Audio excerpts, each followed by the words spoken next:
Through the pain, through the rain, through the gain, I salute you, Mama Africa.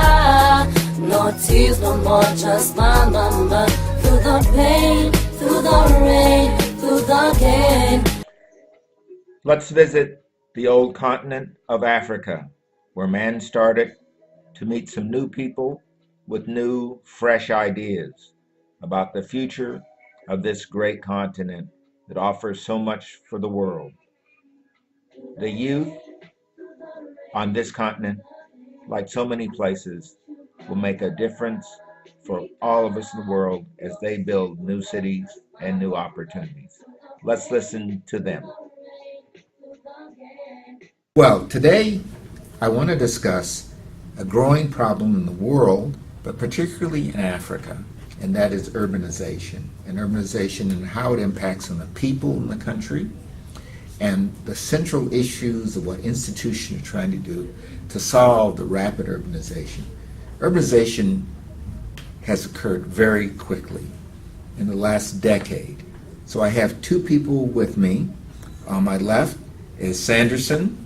Sanderson, tell me what your last name and what your position is. Sanderson Kuyeli, and currently I'm a student here in Northwest doing my PhD, but I work with the Malawi government. I am in the Office of President and Cabinet in the department that oversees the monitoring and evaluation of key projects being implemented under the government of Malawi. Wonderful. And Paul? Paul Francois Mzinduti, originally from Rwanda, but Talk up a little bit. originally from Rwanda. Paul Francois Mzinduti. I'm originally from Rwanda, but permanently staying in South Africa. I'm a lecturer at Northwest University Vara campus. My most research focus on socio-economics, impact of social responsible investment on the local economics, also the issue of unemployment, especially in the local areas. So I have two people, unexpectedly, who have an awful lot of knowledge about this issue, and they're the young people who are going to make a difference on this continent as it meets this big challenge. Africa is the poorest continent, but it also has the greatest promise and greatest opportunities as it emerges into urbanization. So for the first question to both of you, have you really felt urbanization in your countries? Have things changed in the last decade as people have come to the cities? Gotten better, gotten worse? Are they exactly the same? So first for you, Sanderson. Yes, urbanization, like in my country, has been really felt when we have seen so many people migrating from the rural areas coming into town, and that has even given more pressure on the services in the town and in the cities. No, basically you're an agricultural country. Yes, we are. Why have people come into the cities? Is the agriculture failing, or is it they see the bright lights of the cities? Why are they coming to the cities? Most of the people, as they come into the city, they are looking at quick opportunities. Mm-hmm. They want quick money. They have seen opportunities in businesses. So they will come into the urban and towns because they know sooner or later they'll set up a small business and have the quick money. And the issue of agriculture, where they are coming from, like in my country, you find it's a seasonal issue, whereby it has not yet developed as much, whereby people can grow several crops like in a year. Most of our farmers are peasant farmers, so they would have the whole season growing one crop, mainly maize. So my observation is that they have waited to have their more money, mostly season at the end of the year. Right. But and the crops also fail. Sometimes they do. Like now we talk of Malawi, which has been hit with floods. It's a worst thing that has happened. It actually is one of the worst floods in the history. So you find that even their crops in some of the areas in the lower Chile, they have actually been washed away. So you find that what people had relied upon is being taken away from them. And so they'll go to the city. They'll and go to the work city change. so that they can find these opportunities. They set up the businesses. They can even get some employment, informal employment in the houses, and in some industries. Around. Most of them unskilled. But the main issue is they would want to find something they can depend upon so quickly. Yeah. Paul, is this the same story? Maybe if I make a reference to South Africa, Yeah. the most drive of urbanization is mostly access to facilities which is lacking in rural areas. Road, electricity, water, sanitations. They settle around the city where they can have access to those. But it's also a challenge in this country like South Africa, where you find that the government cannot implement proper sanitation because of informal settlement. So they come into the cities, but they're not coming right into the regular city. They're on the edge of the In city. the edge of the city, it's linked with the history of South Africa, where I have something called township. I don't know if it's only a term in South Africa or common. It's a semi-urban area around on the peripheries of the city, people locating with small housing, hard to control, but they have access to the city. So they don't want to live in expensive life of city with higher cost, but they can have access to employment opportunity of the city, yet settle outside the city in informal. So in both cases, I assume you have some of the same informal settlements and yes. crowding and so on in the cities. This leads to an informal economy, but does that informal economy provide enough for people to really live on in the city, or are they just basically rural people still starving in the city? Have things changed for them materially, or is it pretty much the same? I'll start with you this time, Paul. Yeah, well, there is some change. If I make a reference to South Africa, those informal settlements do not stop people from maybe owning farms or area in the rural area. Okay, so any they have money two incomes. Yes, any money they will make, there will be a time when they go home, and maybe if they have something at home and they can sustain themselves. So sometimes in these informal, you may find semi-settled or full settled, or people who are temporarily there, but they still have a home in the rural area. And that is a benefit because you have access.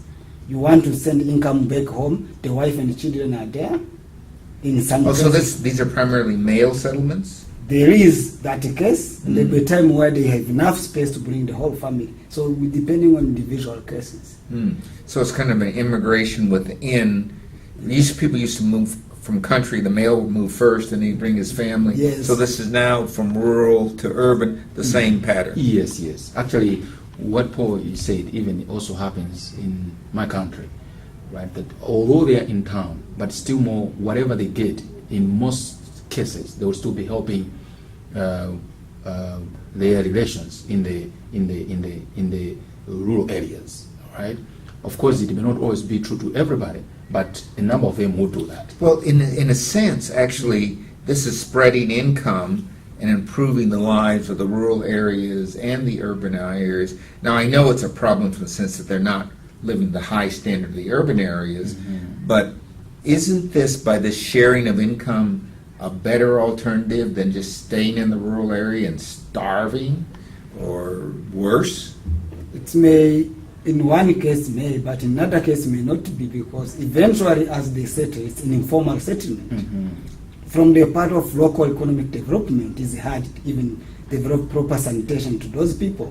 As they grow in numbers, eventually the family will come. So it's not like I'm in the city looking for life, sending it back. The end result, the family will come. That's number one. Number two, there was also attraction of access to hospital. Like in South Africa, we have a private hospital where someone in the city has got access to better health care. Someone in a rural area, they don't have. So it's better to shift them. But in the short term, yes, there is deviation or distribution of income. You have income, you send it home. But it's not, the end goal is to bring the family in those areas, Okay. which makes it difficult for planning. All right, so clearly the city's extending infrastructure for the existing population is difficult, and you add this, and you don't even have a way of knowing who's going to come and when they're going to come. That's a problem. And in fact, in some of the cases, you'll find that these people will come and settle in some areas illegally. Yes. You know, a land that was not planned for them in the city. So they'll come and crowd themselves in such kind of, of a place. Now that gives a challenge as well to the economy in the city, the planning of the city, issues of sanitation, but also issues of security, because then it becomes now a hub, like a haven for some people to do their own things at the end of the day, including illegal things. Yes. Because it's like those that have not even found anything to do in town, they're also being housed in such kind of an area, maybe being helped by colleagues. But as time go by, they would even be caught up with time. You don't have anywhere to rely upon, and they would resolve into other acts. But you have in South Africa and Malawi, you have an additional problem. Is people come from other countries, so you're not just dealing with the locals, you're dealing with people from other countries coming in. So the Malawians, whose crops are going bad, they'll come into South Africa, right, at the end of the flood. Well, during the floods, they'll just flee into South Africa, right? And so South Africa has a huge problem with people coming across the border. I'm glad you bring that point up. We've seen recently on the news in South Africa where the competition of resources between locals and foreign-owned shops has been a problem. We have this informal settlement, which is also a target market for informal business activities, where foreign also coming to South Africa, they saw opportunity to establish some shops there. But we also have the local shops who just now lose out because the foreign immigrant is willing to settle for a lower profit. And then there is a conflict, and you find out now it comes into conflict, fighting, even leading to death. Yeah. Actually, and some of the foreigners would have maybe easier access to capital than the locals. Yes. So they have got even an advantage over the locals. And when it is happening in these localities of this informal settlement, or even in some established towns, you would see that even for government to monitor, even if it has got a legal framework, but to be able to curb such kind of thing, it's not easy. Actually, some foreigners even will take advantage of the locals, establishing such kind of a business as it is for the local, even in the name. Because you can imagine somebody who wouldn't mind, somebody come and say, I will give you so much as long as I register this in your name, when it's not yours, but you have got a temporary. So you have a South African being used by a foreigner to register the name of a business, but they're taking the major profits and the local. So hostilities develop, and everybody knows this is going on. So that makes it even worse. And that also may not be the case in case where in unregulated area of business, they may not even need the registration. Yes. It's just informal. Everyone can establish a shop and start a life. Now, for a foreigner also who's been life traveled, they have more knowledge. And in economics, knowledge is very important. Yeah. And also working as a team. Where I lend you money, we order the groceries together, and then eventually our price will go down compared to the locals. That is also another issue. So the foreigners work together, Then and the locals don't have those networks, Yes. and so the foreigners then undercut them They take advantage. and take advantage. All right. Now, all countries, Malawi, you name it, Zambia, everybody's trying to deal with this issue of unemployment and underemployment. But from my perspective, the unemployment existed all the time, and it's now just being counted. Because the people who lived in the informal economy are not just being counted as unemployed, they've been unemployed forever. yes. So what can government do to lower unemployment when you have such a huge 50% of the population that's never been employed? What are some of the things the government's trying to do to handle that? First here in South Africa. Maybe in South Africa, first I think we need to find a solution in education. We have dreams where we have secondary education toward university. The gap is huge. If you are trained at university, employment will be hard. But if you have technical colleges to bridge those gaps, where someone is empowered to open their own factory shop, mechanical shop, Panel beater, whatever. so those skills can provide Plumber. and fit in those informal Because we also have a low income, people with a low income in informal settlement who do not afford to go and fix their cars with expensive garage.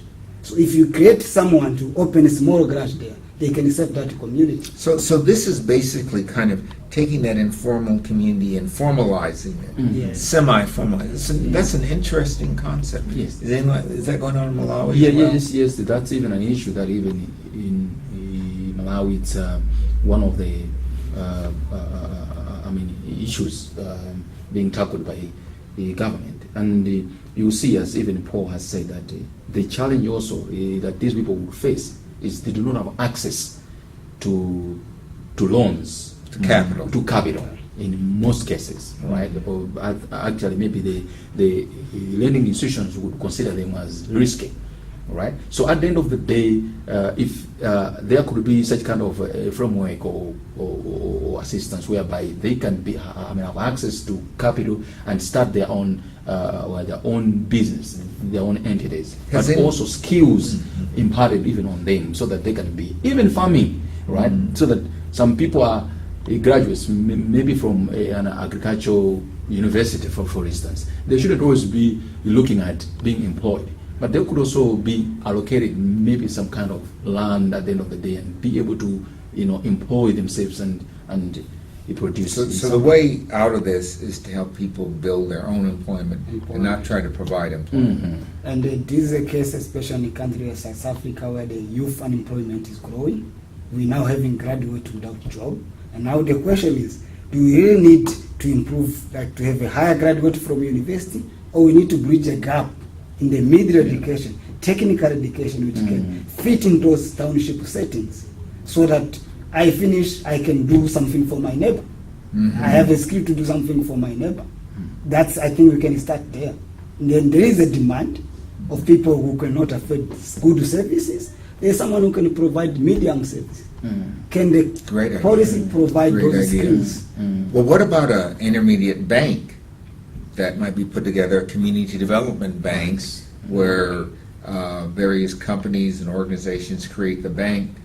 Because you don't want to make a loan to a person yourself, but you might go to a bank and create a group situation, take a slightly lower interest in order to help these informal. Has anybody thought of that? I know it's done in the United States. Is it being done here? Yeah, like in Malawi, it happened. There are even like community cooperatives, which are being given some capital so that their members can benefit from that.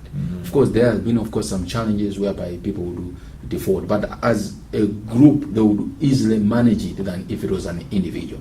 But at the same time, it's not only a government issue, but all partners, even could be churches, even to be used to do that, NGOs, so that they would come together and tackle such kind of an issue. And also the mindset of our population, depending on the government for everything. The dependence mentality. Is that growing? It's growing, especially in the context of South Africa, where we have, we have a change from apartheid to a new government, which is supposed to uplift disadvantaged communities. But again, that dependence mentality, the government will do 1, 2, 3, it's also have to change. That's why I'm insisting on education, that to free people. Government can assist me so much, but I cannot depend on the government forever. Well, but if you think everyone can start a small business, we know 1/3 of small businesses fail, or any kind of business, SMEs and things like that. What's the answer here? Part of the answer, I guess, is making the informal economy more formal. I guess another part of the answer is educating people not to go to work, but to create work. Okay. So you're changing the educational approach, right? Yeah, and the second one, he touched on it, the form of Cooperatives. So if you have 5 carpenters going together, forming a small entity, working in that entity, they have a high chance of succeeding. Thanks, gentlemen. Let's now turn.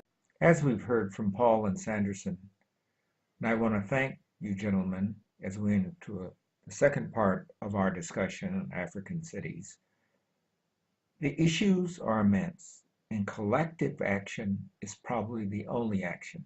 Collective action in the places where people live, collection actions among the people who live in those places, collective action from whites to work with blacks and blacks to work with whites, collective actions for men to work with women, and to use the vast resources of South Africa in a very different way. South Africa will solve South Africa's problems.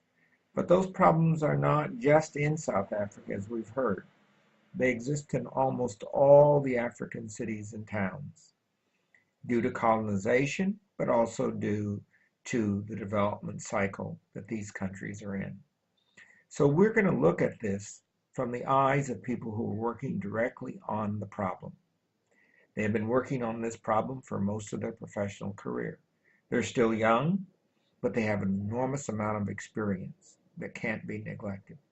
They devoted their entire lives, their professional lives, to solving this problem.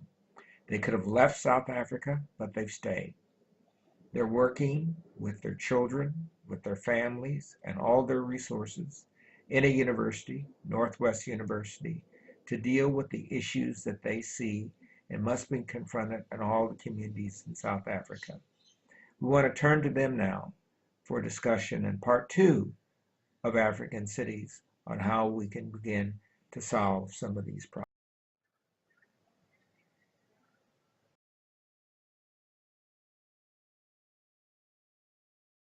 Programs, but from the ground up. So, introduce yourselves and tell me just a little bit about who you are and what you do. Thank you, Prof. Brady. My name is Tanya Meyer and I'm from the Northwest University, as you mentioned. Our focus is on entrepreneurship development. We work with students and also we have a focus on women entrepreneurs. Daniel? Hello, Prof. Yes, I'm also from Northwest University, head of the economics department and also part of APLET, Applied LED Research Unit. Well, I'm going to start with you, Daniel, because you said something almost no one will know what it is, APLED, and local economic development. What is local economic development and what is it here in Africa? Yeah, our definition of it is basically within a specific region, like the Informal area, the Vaal Triangle area. We look at all the partners and see how we can coordinate and let everybody work together in partnership with each other. Everything that we do is linked to economic development. Even the nurse in the hospital, she supports economic development. So what is economic development? Because not everybody knows what that is. Yes, so for us it means that there is the creation of jobs. Our unemployment rate is more than 50%, plus improvement of quality of life. So a lot of social issues is involved there to lift people out of poverty. It's also a big issue in our area. So one of the ways to lift people out of poverty is for them to lift themselves up. Yes. So they climb out of poverty by creating their own jobs and improving their own communities. Let's start with the improving of themselves and creating jobs for themselves. That is very hard to do. What are the tools you use, Natanya, in your program to help people create jobs and employ themselves? So we look at various groups of people. So firstly, as being a university and having a lot of students on our campus, one of our main focuses is to teach the students some entrepreneurial skills and also to create a culture of entrepreneurship so that if they do get their degree and they leave the university and for some reason they cannot find a job, instead of just sitting at home and being unemployed, we want to teach them to actually start something with what they've been taught in the university. With the skills they have Yes. from the program, to be economics or philosophy or whatever. Yes. In the future, the factory will not be there. And the factory actually may be a problem, Daniel, because a lot of people are working in factories that are going to disappear, and you already have a 50% unemployment rate. And these factories are situated in localities, in communities. What are some of the tools, some of the things you're doing to help people make that transition? Because this is not just an African problem, it's Australia too. Yes, so we've also got jobless growth in our area, and some of the big factories like Metal Steel is shedding jobs at the moment. So usually they had about 30% of all jobs created in the area, now it's 20%. So one of our strategies is to diversify the economy. And tourism is one of those big tools that can do it.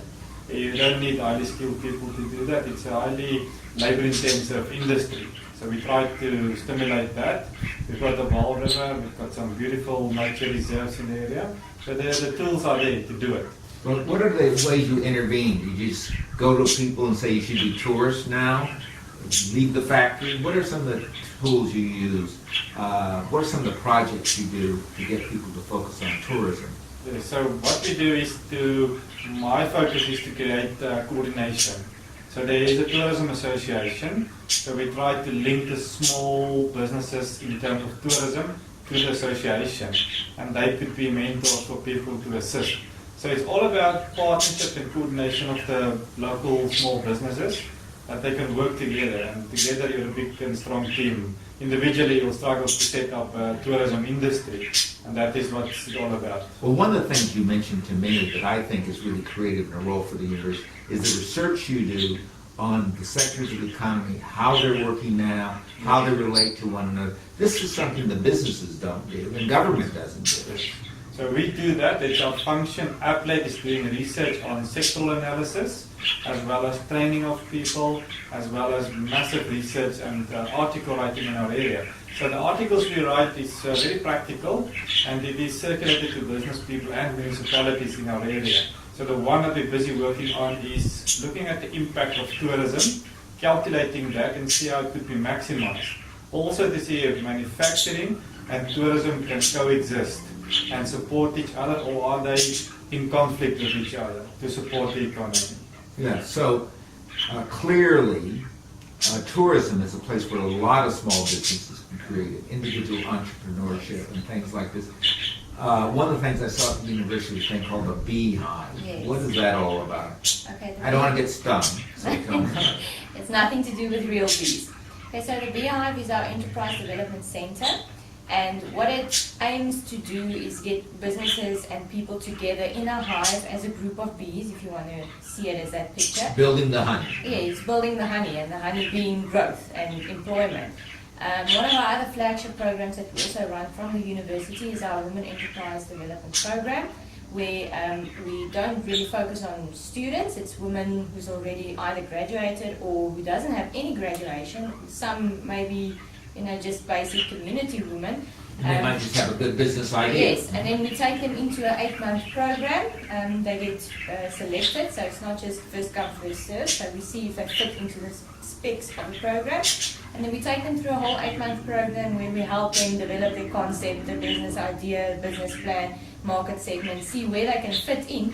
This is the 3rd year this program is running, and from the previous 2 years, women who graduated from this program, I think Donnie can also elaborate on that, they have been real pioneers to our economy, and they really have, in many instances, it's related to tourism things, because they have catering businesses and car rental businesses, car washes, stuff like that. And they have really, I think they've been uplifted by this program to not only have confidence in themselves, but have the necessary skills to live out their dream, which in many cases So is just... this is a 3-legged stool. One leg of that stool is the entrepreneur and the business, Yes. and other businesses. Another leg of that stool is industries, be they tourism industries. But a 3rd leg of that stool is local government and its capacities. Because a local government, if you can't get a permit, it doesn't matter if you have a small business, Yes. right? And what do you do to intervene there to help the local government develop new capacities and skills? In our region, which is Southern Gauteng and Northern Free State, we have done LED strategies for all of the municipalities. And in our process, we identify the key stumbling blocks and the key potential areas and build around these strategies for them. And we also give capacity training, LED training for officials and councillors. So that is our input into that. We also say, as part of implementation of strategies and programs, we will be available. We will pull in the business. Wait a minute. University people are going out to the neighborhoods and the communities. That's almost done. You've never been done. Yes. And our university has got 3 focus areas: research, lecturing, and community involvement. So the community involvement is very important for That's us. pioneering. Yeah, we want to do it because you don't get money for it, but you need to do it, give back to the community. In South Africa, if you can give back, it will make you a better person like anywhere else. But we need to give back because of our levels of poverty, inequality, and unemployment. We need to give back. Well, in this job creation area, clearly it's going to be very difficult for many of your graduates from any program to get a job. Do you focus on graduates not able to find jobs when they get their diplomas?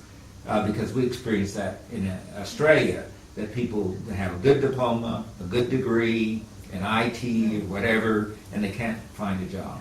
One of the new initiatives we're starting off this year, and it links back with that three-legged thing, government, community, as well as the entrepreneurship thing, is we want to go out to the small businesses and the bigger businesses in our area, go into a sort of a partnership or agreement with them and tell them we will give you good graduates in the specific fields you need if we can get you to commit to a 6-month or 12-month internship program. It's sort of a win-win for both in that sense, because the companies will get someone that we will sign off as being a good A-grade student, and the student will get the first employment, even if it's just a temporary employment for that first experience, first CV, and maybe getting a mentor. Does the government provide any subsidy for that, or is this just a goodness of? Yeah, they have got the job subsidy, youth job subsidy initiative now, where they give companies a tax incentive to employ youths from 18 to 29 years old. And it has been successful. In the first 2 years, 100,000 youths have been taken into employment with that incentive. So it has been successful. The criticism is it's too small, too little money is into that. We need to double the size of the incentive to get more people in. But it is a good start.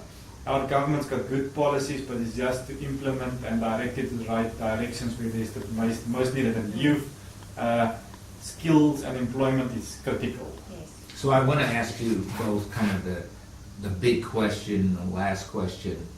Can Southern Africa, because it's not just South Africa, because the people come across your borders, can Southern Africa play on the global stage and really create the jobs and the stability to help all of Africa?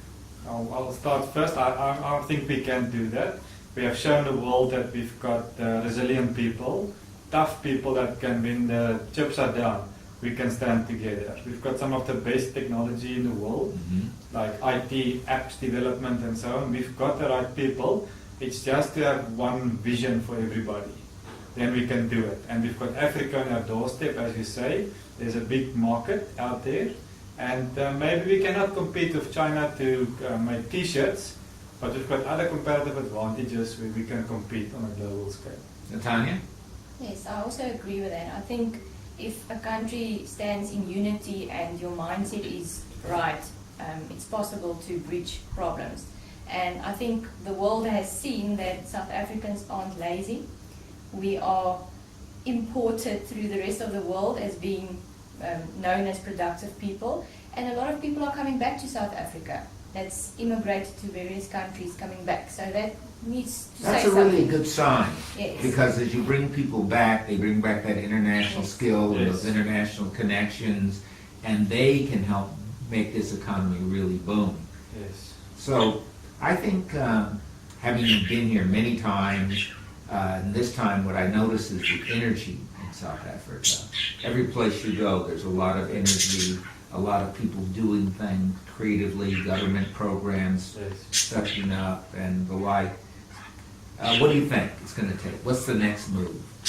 I It's gonna think turn for out. any developing country to turn the key for accelerated development, you need good leadership. I think that's our one stumbling block at the moment. Just good leadership from national to provincial to local, and then we can do it. I think the people on the ground are ready for it and positive. You've seen it in the workshops we've had this week. The business chambers are there, the communities are there. It's just leadership from a governmental point of view. Then we can do it. And I think at this stage, with a lot of initiatives running on community level, it's sort of working its way downwards back into the government. And I think with a lot of hard work from the community and effort put into showing the government that we want to make South Africa a better place, eventually it will spill over from the bottom up. Well, you have pockets of rundown centers Yes. that could be incubators in themselves. Yes. You have really spectacular views, great rivers, all that. Everything that some people think of as being crippled and lagging, we turned into an asset when you have a great environment like this. And I think both Australia and South Africa can be great partners in building a better world. Thank you. Africa and the cities of Africa are the cradles of a new civilization. We need to be part of the process of the beginning of these new cities and new nations. We need to learn more about them, participate in their development and building them, because we have the capacity to help make great cities and great communities. Let's use those capacities to help Africa and help ourselves.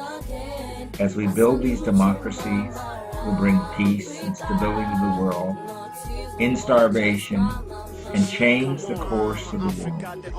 It's an opportunity that few people have ever had, and few people have had the resources to meet the challenge. We now have the resources, we know the place, and we know the challenge.